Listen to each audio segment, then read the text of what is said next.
Mm.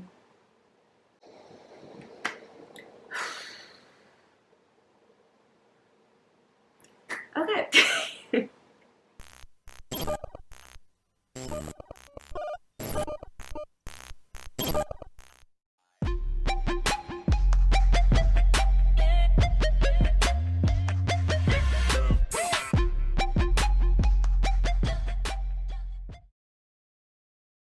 Welcome back to my channel, guys.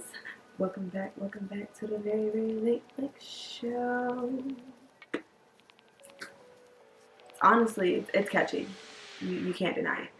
But anyway, so today we're going to be talking about my gap year. And for those who do not know, I just graduated from college in the spring, so May 2020, and I'm taking an official gap year for academic purposes and, you know, rest purposes. College,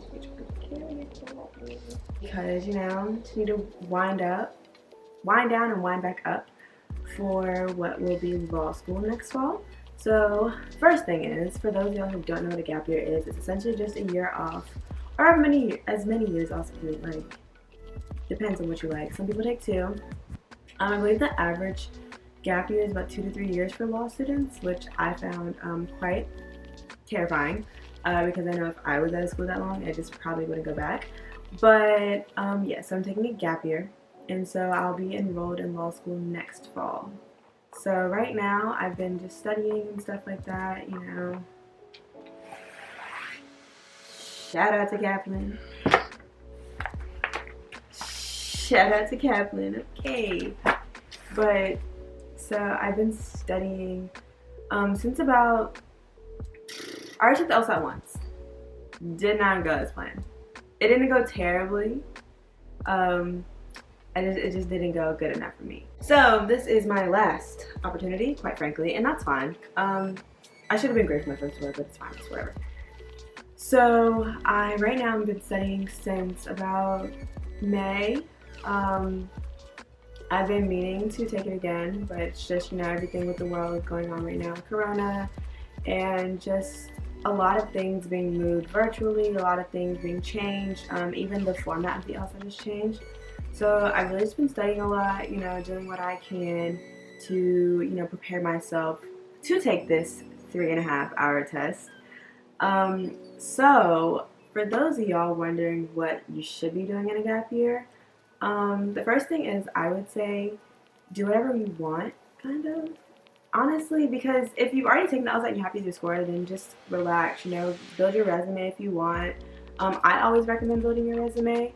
You can never have too many good things in your resume, and it shows that you're using your year productively. But also, if this is just a time for you to unwind, like, then just do what makes you happy. Like, read a book, travel,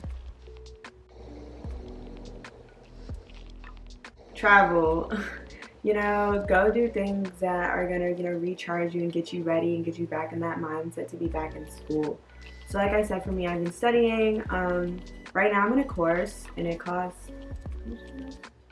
it was $1,209, and I know that's a lot. Honestly, I recommend the course now that I'm in it, but I don't think you need the course at all because, like I said, I self-studied, and honestly, I self-studied for about 2.5, 3 months while I was in Spain, and then I took the LSAT and I got a 150. So honestly, if I would have studied longer and actually been more diligent, because I honestly was studying like it was like a random test. Like I wasn't even studying like it was probably one of the most important tests I'm going to take my entire life, which is my fault. But yeah, so definitely, you know, put your back into studying. They really do recommend doing 1 logic game, 1 reading comprehension a day, and honestly, that's really helped me too. But yeah, so if you're taking a gap year before law school, that's just one of the things I recommend. I also recommend, so building your resume, yeah, I also recommend, you know, starting putting feelers out for law school, getting your application ready, so when September comes around, because this year, I believe September 1st was the day the LSAC application opened up, which is basically kind of like the common app for law schools. It's the only way you can really apply to law schools. So basically, you would just build your application, you know, get your personal statement done, edit it, send it off to people you trust, and maybe even people who are writing your recommendation letters. I said I'm filming, what's up?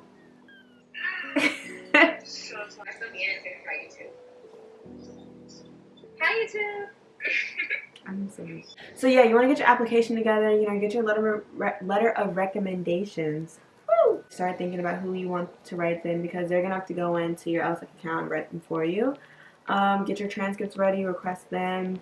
Also, you're gonna want to have, you know, like if you're gonna get your application, you're gonna get everything together. So have it ready. So when like the time comes, you can literally just hit submit and not worry about anything besides paying the fees or whatever. Um, Also, one thing about your application, your personal statement, for me at least, was one of the hardest things. Because you're really trying to tell law schools, like, okay, what is it? Why is your law school going to help me be the greatest lawyer? You know what I mean? It's not like college is like, oh, this is why I'm a good student. It's more like your institution is perfect for me because this is what I bring to the table. You know what I mean? It's kind of the same thing, but it's not. And then another thing is, if you're gonna take a gap year, like don't beat yourself up for taking a gap year. I know like taking a gap year sounds like really taboo. It sounds terrifying. It sounds like oh my god, like but like it's really okay. Once I realized that many people take gap years and many people take multiple gap years, and honestly, again, reminding yourself that like for example, I'm 22. Like I know I'm gonna be in law school for 3 years, but it's okay like just because you have this set calendar, this set time on your head, like it's okay if you just take a little year back. You may need that year to recover, regroup, and process before you go back into law school because some people risk going straight in and then being burnt out immediately after and like there's no break because as soon as you get out of law school you're gonna want to start working. Once you pass that bar you're gonna want to start working. One, because you've been in school for so long. At this point I'm tired of being in school. And two, you're gonna want to make that money because depending on if you get financial aid or not, you got loans to pay back. Quite frankly, you probably got loans to pay back regardless. So you want to get working as soon as possible. But I want people to get comfortable with the idea of gap years because they're not something to be, looked down upon. Like even my mom should like, don't tell me to give me a gap year. Like, oh my gosh. I'm like, or what? I took this time to get my LSAT score up because my GPA, while it's strong, it's not the greatest for my LSAT score. You know, it will put me in like a good but not great law school. And I'm not going to tell you guys where I'm going to go because there are some haters out here. But the schools I want to go to are not, average or below average law schools. And especially with the field I want to do, I really want to go somewhere where that field, that concentration is one of their best programs because I want to get the best bang for my buck, okay? So, some questions I got also about law school and my gap year is, what exactly kind of resume building experiences are you looking at? My junior year, summer before my senior year, so I guess, I don't know what summer that makes it. I went abroad to Spain and I internshiped with a webinar company that essentially sold recruitment programs and webinar services to universities for enrollment. And I did the business aspect of that, so I did sales, I did management, which included stuff like cold calling, managing accounts, all that kind of stuff.